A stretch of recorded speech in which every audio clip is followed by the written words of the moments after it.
Alright, so we're gathered for another sculpture forum, and we've been to see two exhibitions of work by Stella.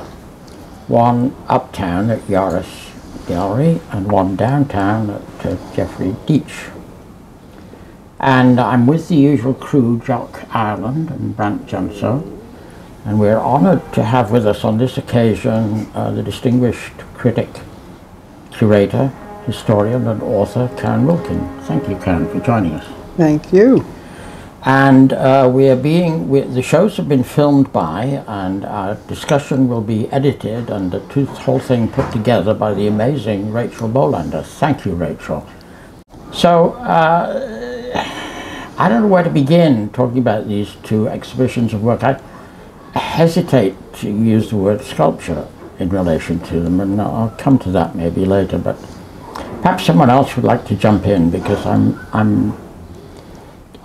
quite unclear what I think at the moment.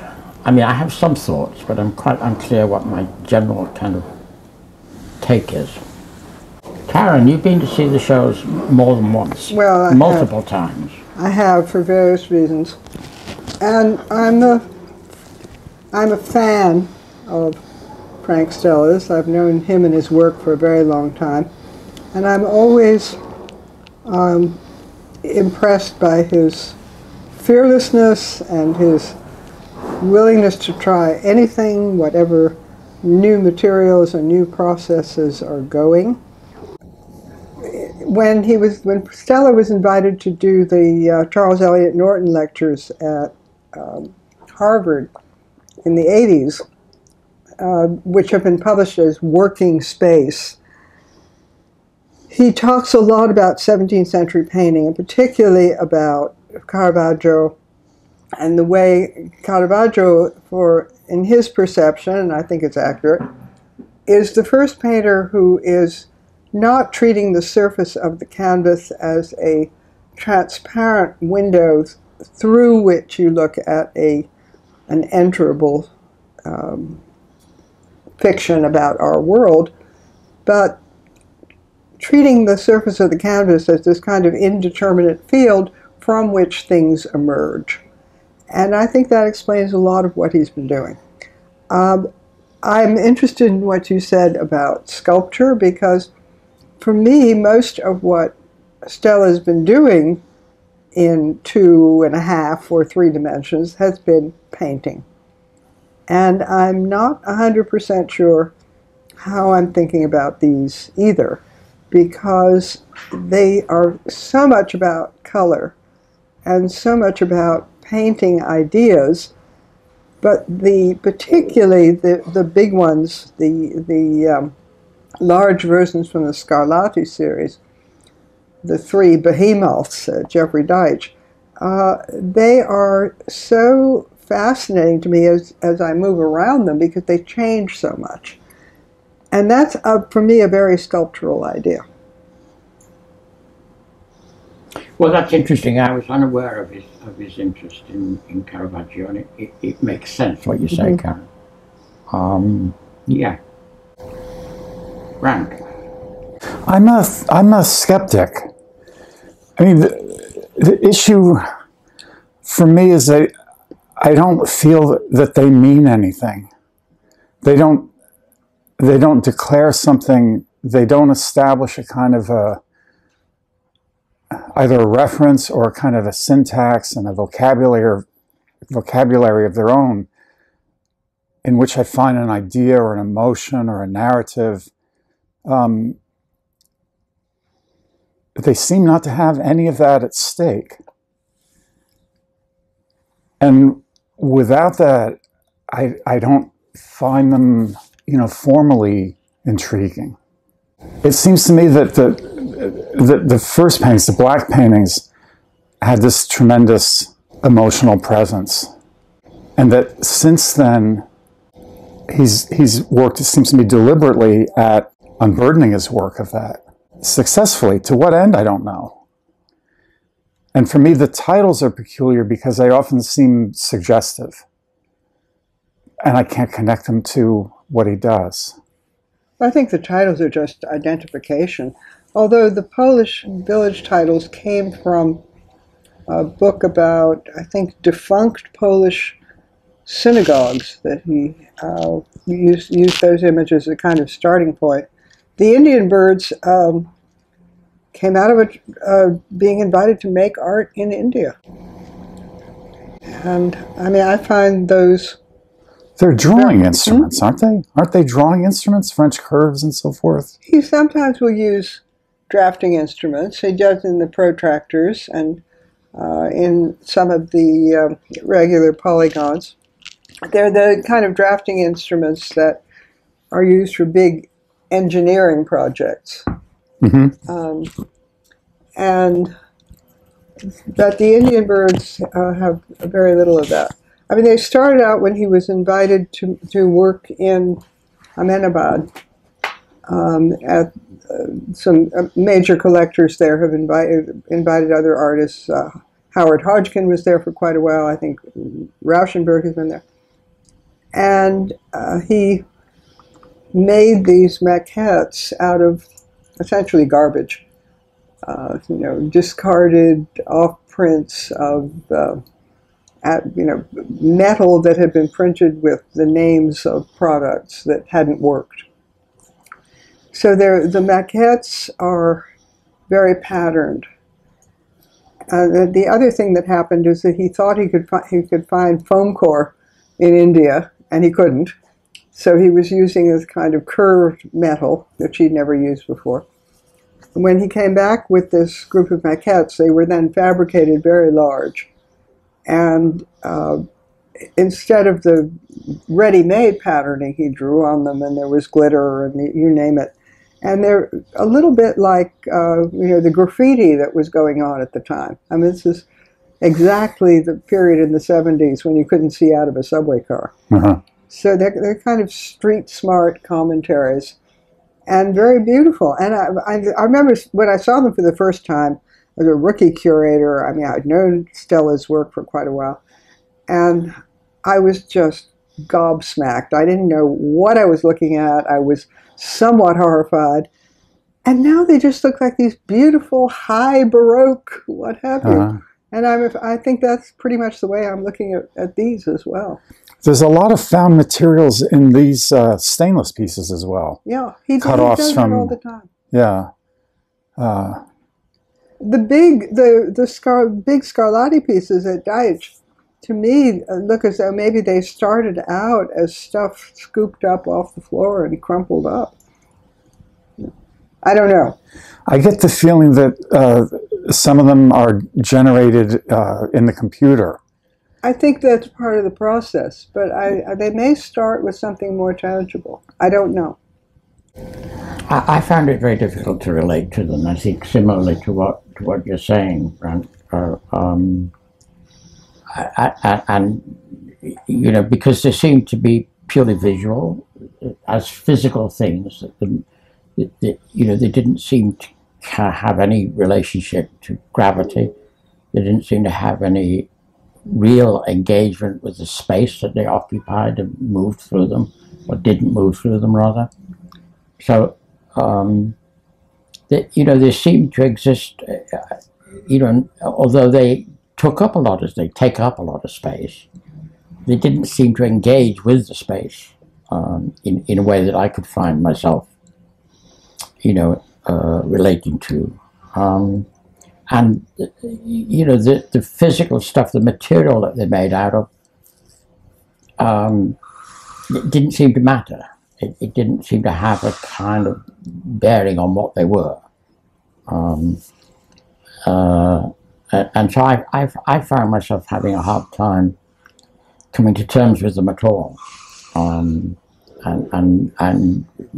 trying to make up my mind about what I thought about them. They seemed grandiose to me, and gaudy and shiny, and very impressive in a way. The resources that have been employed to produce them are staggering. But that's beside the point, I think. Jock. Well, I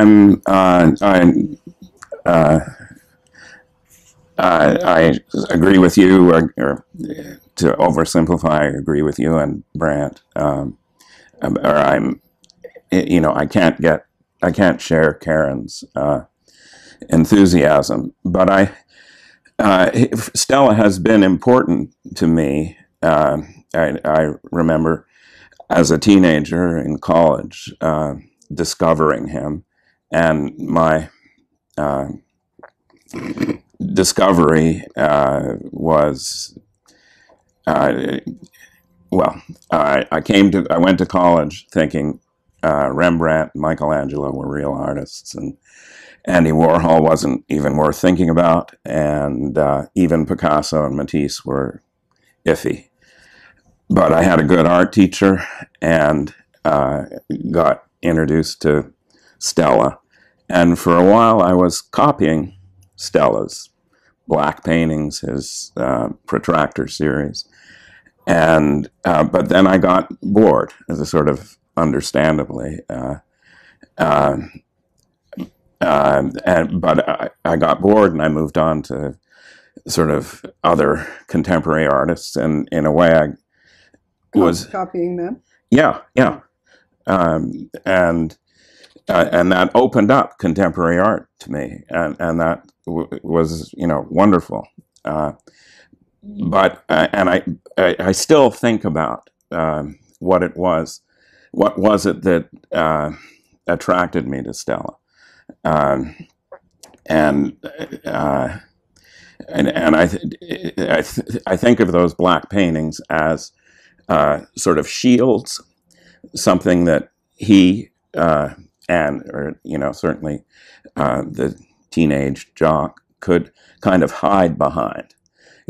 Paint on a big canvas and sort of hide behind it, protect yourself, as opposed to painting as something that reveals yourself, that opens up things, and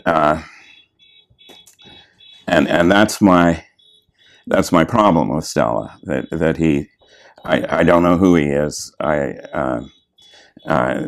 Well, he has that quip, something, what you see is what you get, or... No, what you see is what you see. Okay, what you see is what you see. But that's it. It stops for me. That was something he said about the black paintings when he was still in his 20s. Right. And he's 87 now. Yeah.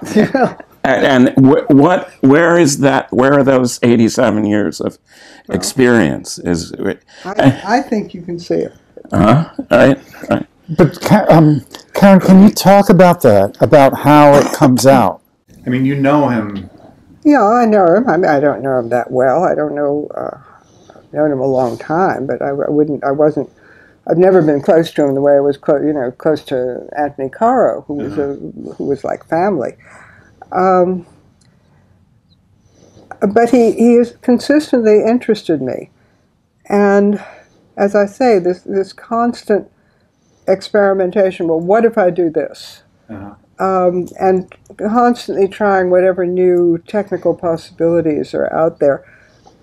Not always with satisfying or results that I even find compelling, but I'm interested in the process. And what interests me about these stainless steel, what is he calling them, mirrored boxes, they look to me as though he's thinking about David Smith in a way that I haven't seen before. I'm thinking like about House of the Welder and Reliquary Box. Cathedral, interior for exterior, which are the sculptures that Smith got out of Giacometti's Palace at 4 a.m. Taking this very, very fragile wooden structure that's sort of tied together and making it into a very resilient material, making it into steel. And these boxes seem to me to have something to do with that. As usual, the way they're held up does not convince me. I mean, he clearly doesn't think about how something touches the ground. How they're up off the floor. Yeah, he doesn't care. Mm-hmm. And Anthony Caro was always haranguing him about that. And Frank doesn't care. I mean, which is part of that thinking like a painter, not thinking like a sculptor. Yeah, sometimes Smith doesn't Sculptor. care either. Well, Smith puts it on a stick. He puts it on wheels. You know, Yeah. I think he cares more than Frank. The stainless steel things which are in the Uptown Yares space were the things that I find myself most able to relate to. And that was partly just because of the material, of the physicality, the stuff itself, and you could get involved in, you know, thinking about, you know, what was attached to what, how, and what it was, and you know, and I would have enjoyed very much editing those things. You know, they seem to me to be cluttered.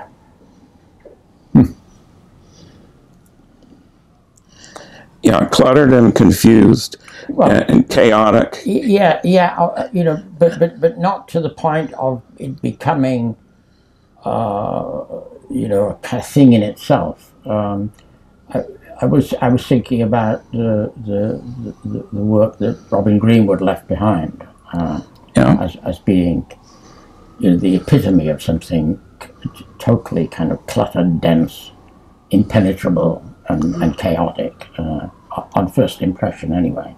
These were not that, you know. Well, yeah.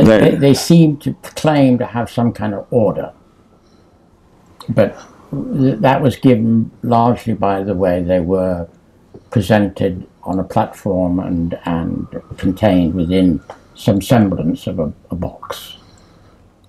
Framed. They were sort of framed in a way. Well, yeah, I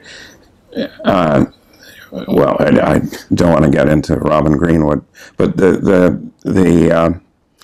this business about the ground and so on, it's not just a sort of academic rule. Engaging with gravity allows you to engage with the sculpture. Absolutely. Absolutely.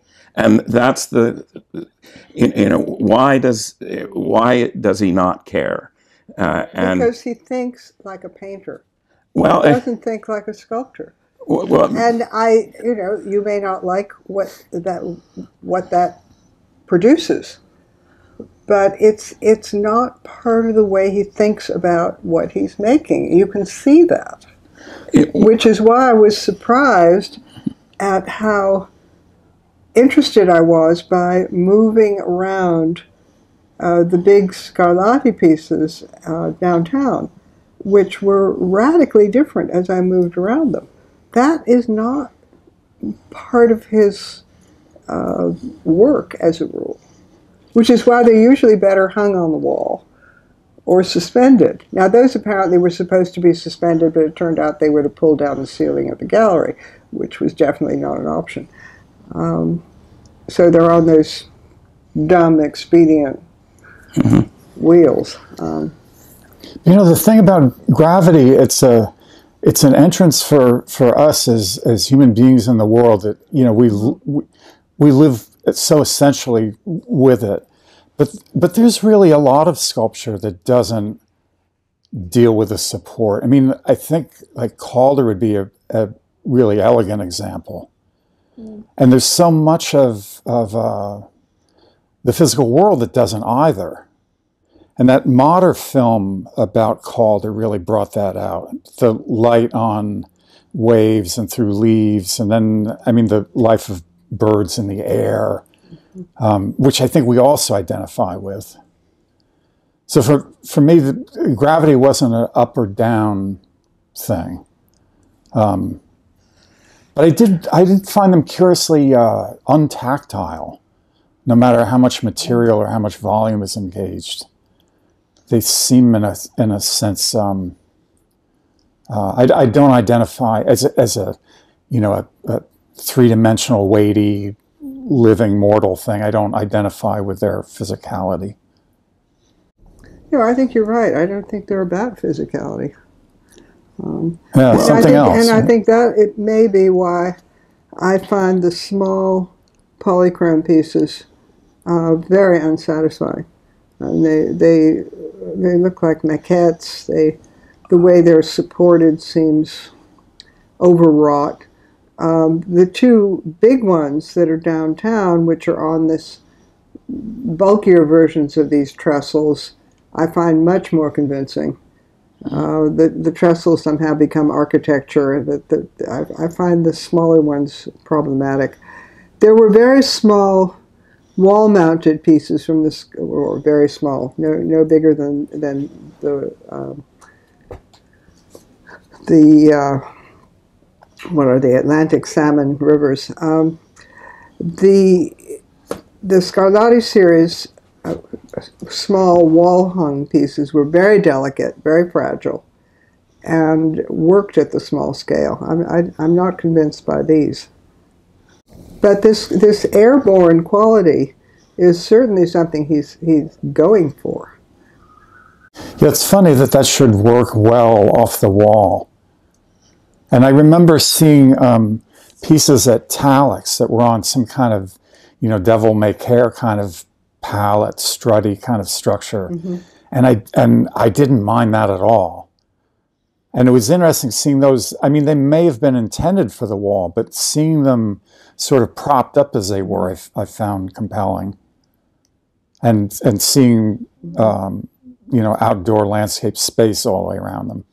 They were frontal, but, clearly frontal, but mm-hmm. They seem to do well in ambulatory, feet on the ground space. That frontality has been pretty constant. I mean, that's what I mean by these thinking like a painter. I mean, they often seem like kind of exploded paintings. Most of this work does not have that kind of frontality, even though some of them are hard to get around and mm-hmm. look at from behind. But they clearly are fully three-dimensional, mm-hmm. And yet that doesn't seem to me to be in some ways, I don't know how to say this, but they seemed to exist in a purely visual way, and yet they didn't cohere into an image of some kind. So I find myself quite lost in trying to come to terms with them. Yeah, they're not composed, and that's part of the gravity business, and it's part of the focus. He doesn't seem to have anything to say that can be organized, can be organized and then reorganized and reorganized again over the years. What would you be expecting him to say? Well, that's the thing. What is said in a good piece of sculpture is not translatable into words. I think about, I saw the Mark Morris put on a show, The Look of Love. One of my least favorite choreographers. Oh, okay. That's great. The thing is, the show was titled The Look of Love. And the show was about love. That word and the sort of complicated, all kinds of complicated dimensions to that word. But it was focused and it was composed. Have you ever seen Balanchine's Agon? Yes. And? Well, it's a pretty good dance. But, it doesn't tell a story. Right? Is Stella telling a story? No. Yeah. And I don't need a story. No, one of the things that I did find myself being, saying to myself that was a positive thing about my experience from engaging with these things was that they were inexplicable. Mm-hmm. But I think that goes to a sense of my difficulty connecting with them and finding a sense of the author's motivation, other than, I kept coming back to the sense that it was a display of something. Yeah. Of some ingenuity, of some brilliance, of some cleverness, of some wonderful technology. But it ended up feeling, you know, when I tried to think, well, what is this about? You know, what is going on here? Somebody is responsible for these things, and what were they trying to accomplish? You know, it felt to me too much like a kind of display of a sort of brilliance, you know, but chaotic brilliance. Well, not one that interested me. I don't know, you know. But I disagree somewhat with you there, Jock, because I think that there is a lot of composition, intricate, busy, you know, and thoughtful, and you know, sort of you know, and thrilling devices, thrilling solutions. But to what you were saying, Karen, that it's like there's a difference between visual splendor, you know, in the abstract and an image. And I guess that I'm looking for not necessarily an image or an image of something, but somehow the sort of, you know, trace or path, presence of person, and, you know, the architecture of the person, the emotional life of the person, their experience in form somehow, and that I don't find, that I'm frustrated by. Well, I find I get very engaged by the, for lack of a better word, the complexities of the structure in, say, the Scarlatti, the large Scarlatti pieces, where I start following paths. I start trying to enter this very complicated shape.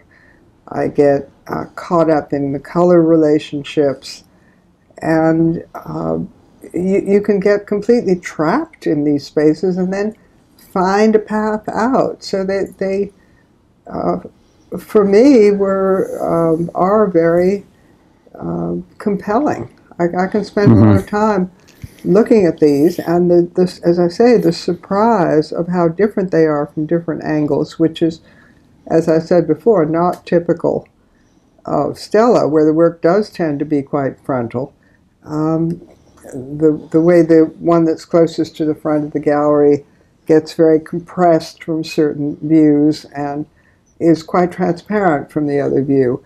The one in the middle, which becomes very expansive from one view, and was it really like that? You know, as you move around, I discovered this time something I hadn't noticed before. There are these kind of strange starburst sunflower shapes that have been, the petals have all been pulled out and twined around, and the two in the middle and the back one at Jeffrey Deitch are built with those, and that's another kind of almost marine life, animalistic, though something is engulfing the sculpture. I found a lot of things to interest me visually that provoked associations. Whether those are associations that Stella has any interest in, or I have no idea. But I know I've been very engaged by these. You know, for me, Piranesi was the artist that came most to mind. The Carceres of it, with, you know, similar kind of... Piranesi and the Carceri? Yeah, the interpenetrating spaces and things, one thing leaping over another, and, you know, a chain dropping through space that was otherwise emptied, the funny kind of crossings and stuff. So I could see like a couple different themes in these pieces, like penetration of one form by another. It was like a kind of conic form that would drive through the pinwheeled ribbons. And then there's a kind of like almost like threading a knot, like pulling a long ribbon or cord, like a round bar, kind of through spaces and even through apertures. For me, I just don't find the psychic energy that's in Piranesi in these. But it's the same thing. I find a similar association with like the work of Al Held, you know, spatially it's kind of Piranesian, but again, the Piranesian, I don't know what, this sort of like tragic sense of Piranesi is something that Held is not interested in. I don't get that in Al Held. Yeah. I mean, You're talking about late Al Held. Yeah. The geometric ones, I assume. Yeah. The illusionistic ones. No, that's an interesting analogy. I just feel those are so dispassionate. And I think Stella's very passionate. I think he's really loving what he's doing and having a wonderful time. Yeah, you feel that. And I never feel that with Held. And when I've seen maquettes of Stella's, there's this sort of like luscious, loving it feeling and throwing them together. Yeah, he may be having a wonderful time, but it ends up feeling self-indulgent to me. I agree with you, Karen, about the diversity of views, seen from one perspective, from one point of view, compared to another point of view. They are very different. You know, you get a very different kind of picture, as it were. But again, I did not find that looking at it from from one point of view gave me a sense of expecting how it would look from another point of view and finding that expectation disrupted. That didn't happen for me, and that's what I would have wanted. Does that happen with you, for you with Smith? Yes. That reminds me of... it's not primarily what interests me in Smith. No, it's just one thing you mentioned. Yeah. Fearlessness is an interesting, Karen's word, which was highly complimentary in this context. I sometimes think, and I'm not sure whether it applies here, but that I forget now who it was. Somebody said was he or she were fearless. And I found myself thinking, well, it would have been a lot better if they had a little more fear. Well, restraint. He is able to do whatever he wants. And it seems that way. It seems that way, although I don't believe that to be the case. In my looking at these things, it seemed as if he was really tied into a process that he did not have real control over. Yeah. In the sense that I didn't feel there was a lot of revision in this. I think this is one of the things you're saying, Jock. There was not a lot of rethinking, a lot of revision, a lot of, take it apart, put it together differently. Let's take this out, let's put that in. There wasn't a lot of playing with the things. Well, I think that's probably true with the very large ones. So I think there's much more investigation on the small scale. The big one in the middle, though, is different from the smaller version of it that's upstairs. Yes. So it's not as though it's just enlarged by rope or something. Yeah, that's for sure. That's true. The feeling I got when I walked into the Stella show was exuberance, not chaos and not fearlessness, but just exuberance, just like the joy of creating and what color can be and space and not just like having fun, but as real content, what does that mean? That life can be exuberant and worth living, maybe because of that. That's the feeling I got, and I think that's part of why people walk in and just say, oh, it's not that they have never seen a big sculpture before. It's just something about the crazy combination of colors and lights and darks and forms and things coming in and out and candy colors, and it's just and confusion. I don't feel that way. No, I think I don't think it's that confused. It's confusing. In the way that the forms are camouflaged by the color. Oh, there's confusion with darks and lights, I think. No, there's confusion with the way the color operates. There's confusion with the way the color operates in the way it relates to the forms is not consistent or intelligible. But isn't that part of exuberance, where you're not yeah, I paying mean, that's a attention, wonderful, meaningful that's a wonderful, attention that's a wonderful word and a wonderful sense that you had, and I wish I had it too. I didn't, and I'm not sure why I didn't. I guess because I just was looking for something that I could find a way into, that these things, in a sense, kept me outside, and it, you know, in a sense, pushed me away because they seemed to want to dazzle me. Yeah, right. That's this shield. Well, we all, as artists, you know, hide behind our work as well as trying to disclose something about who we are. You know, that's a given, but maybe too much in this case is, you know, an attempt to dazzle and not inform. And what is Stella? Where does that, you know, to what extent is he an individual working away in his studio privately, and to what extent is he thinking about some kind of public square, or thinking about where these enormous sculptures are going to be? My feeling about these is that he is doing them out of sheer pleasure for being able to do them. And I think exuberance is the right word. Here is someone who is, I say, 87 years old, who has a lot of ideas and is realizing them, sometimes at very, very big scale. I don't think there's, I feel that even the biggest ones are private in the sense of being about something that he really wants to see. Yeah, I'm at least leaning toward his work as being private, but it's in that spirit of hiding rather than giving, sort of thing.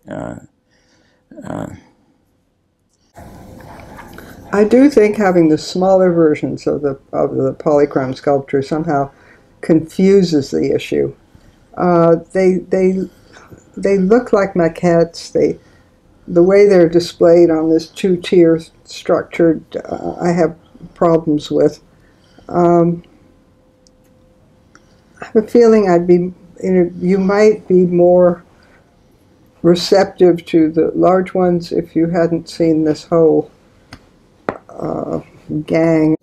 I don't know. I just don't think the small-scale ones work very well. Well, these things are complicated. You know, they're complicated and you know, and confusing, and they, you know, they do not, at the same time, they don't. Well, who was it we were looking at the other day? But these things did not offer themselves to me as puzzles. So it was not trying to puzzle them out. Yeah, right. Although that, you know, I can see how that could have been the case, but it wasn't. I mean, somehow they were too confusing to think that one could take them apart and put them together and understand something from doing that. That was not. Yeah. Well, we seem to be very mixed about this show. Karen is wildly enthusiastic. I'm wildly ambivalent, and Jock and Brandt seem to be negative. Well, we're learning. We're youngsters trying to understand the world out there. I'm skeptical. What does that mean in this case?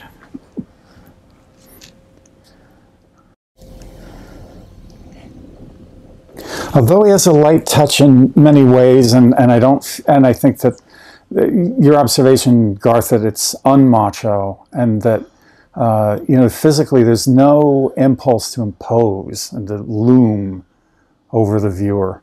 Although the pieces are high and you know, literally cantilever over the viewer sometimes. As even with all that sort of light touch, I feel that, I don't know, there's something about, maybe it's just a carry over the sheer level of pictorial ambition, that the pieces set out for something or presume something that I don't find a mission accomplished.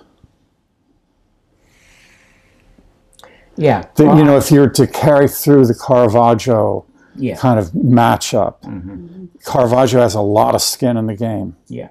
Yeah. And I don't know who could tell me what Stella's investment is.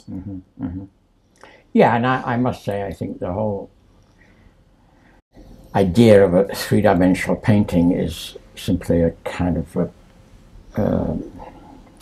a way of excusing a lot of stuff that is neither one thing nor the other.